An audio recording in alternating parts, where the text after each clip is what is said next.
مسیح میں آپ سب کی سلامتی ہو۔ میں خداوند کا بڑا شکر کرتا ہوں کہ خدا نے آج پھر مجھے موقع بخشا کہ میں خدا کے کلام میں سے چند باتیں آپ تک پہنچا سکوں۔ آج ہم خدا کے کلام میں سے افسیوں کے نام پولس رسول کا خط، اس کا 5واں باب اور اس کی 15 آیت خدا کے کلام میں سے تلاوت کریں گے، اور ہم ایک ہی خدا کے کلام میں سے ورس کو پڑھیں گے اور اس میں سے سیکھیں گے کہ خدا کا کلام ہمیں کیا نصیحت کرتا ہے۔ اور آج کا جو موضوع ہے وہ یہ ہے کہ ہم کس طرح چل رہے ہیں، ہمیں اپنی لائف پر غور کرنا ہے۔ ہم خدا کے کلام میں سے اس ورس کو تلاوت کریں گے۔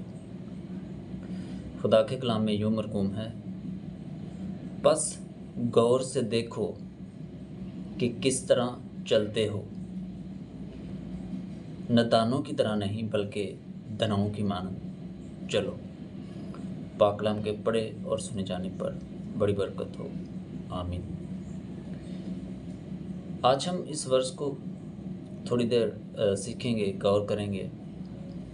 اس میں خدا کا بندہ پولس رسول افسیوں کو خط لکھتے ہوئے یہ بیان کرتے ہیں کہ پس غور سے دیکھو۔ کیا کبھی ہم نے اپنی زندگی پر غور کیا؟ آگے جا کر ہم دیکھیں گے کہ کس بات پر ہم نے غور کرنا ہے۔ خدا کے بندہ نے جس بات کو بیان کیا ہے وہ یہ ہے کہ کس طرح چلتے ہو۔ وہ یہ بیان کر رہے ہیں کہ غور سے دیکھو کہ کس طرح چلتے ہو۔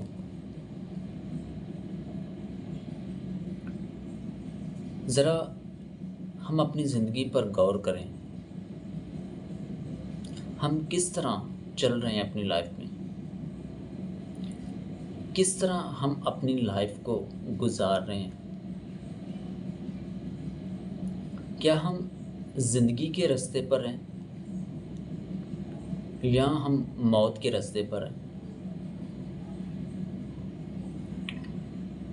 ہم دنیا داری کی مختلف چیزوں پر غور کرتے ہیں، ہم سیکھتے ہیں، ہم آگے بڑھنا چاہتے ہیں، ہم لائف میں ترقی کرنا چاہتے ہیں، ہم تگ و دو میں رہتے ہیں، ہم کوشش میں رہتے ہیں،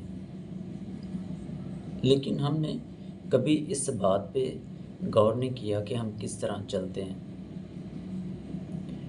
یہاں پر چلنے سے مراد ہے کہ ہم خدا میں ہیں یا نہیں، ہم خدا میں چل رہے ہیں کہ نہیں، کیا ہم برے راستے پر چل رہے ہیں یا خدا کی مرضی کے خلاف چل رہے ہیں، کس طرح چلتے ہو۔ اور آگے نصیحت بھی کی گئی ہے۔ پہلے خدا کا بندہ اس ورس کو بیان کرتے ہوئے اس آیت میں بیان کیا گیا ہے کہ غور کرو کہ کس طرح چلتے ہو۔ ہم اپنی لائف میں کیا کر رہے ہیں؟ کیا کبھی ہم نے خدا کے کلام کو پڑھا ہے؟ کیا ہم کبھی دعا میں جھکے ہیں؟ کیا ہمیں جو ہے وہ خدا کا خوف ہے؟ کیا ہمیں خدا کا ڈر ہے؟ کیا ہم نے خدا کے کلام کی باتوں پر کبھی عمل کیا؟ کبھی غور کرنے کی کوشش کی؟ خدا کا بندہ بیان کر رہا ہے کہ غور سے دیکھو، بس غور سے دیکھو کہ کس طرح چلتے ہو۔ آج ہمیں غور کرنے کی ضرورت ہے کہ ہم کس طرح چل رہے ہیں۔ اور آگے خدا کا بندہ بیان بھی کر رہا ہے کہ ہمیں کس طرح چلنا ہے۔ پہلے ہمیں غور کرنے کہ ہم کس طرح چل رہے ہیں، پھر خدا کا بندہ بیان کرتا ہے نادانوں کی طرح نہیں۔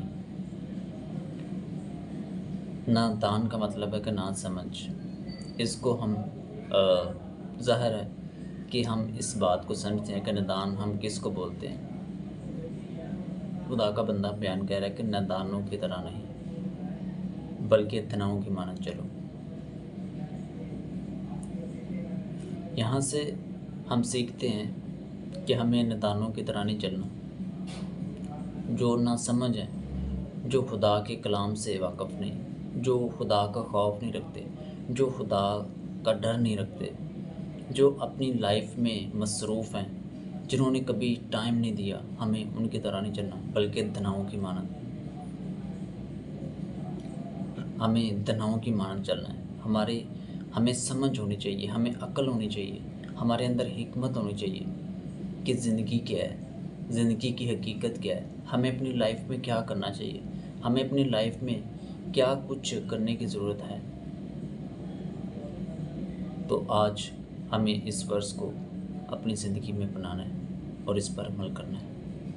ہمیں اپنی لائف پر، اپنی زندگی پر غور کرنا ہے کہ ہم کس طرح گزار رہے ہیں، کس طرح لائف ہم گزار رہے ہیں، کیا ہم خدا میں گزار رہے ہیں یا خدا سے دور گزار رہے ہیں۔ زندگی ایک دفعہ ملتی ہے اور ہمیں سوچنے کی ضرورت ہے کہ یہ جو زندگی ہمیں ملی ہوئی ہے خدا کی بلیسنگ ہے، خدا کی برکت ہے۔ اور متی رسول کی انجیل میں لکھا ہوا ہے کہ اب درختوں کی جڑ پر کلہاڑا رکھا ہوا ہے، جو درخت اچھا پھل نہیں لاتا وہ کاٹا اور آگ میں ڈالا جاتا ہے۔ آج ہمیں ضرورت ہے غور کرنے کی کہ ہم کس طرح چل رہے ہیں۔ خدا آپ کو اور مجھے بڑی برکت دے، آمین۔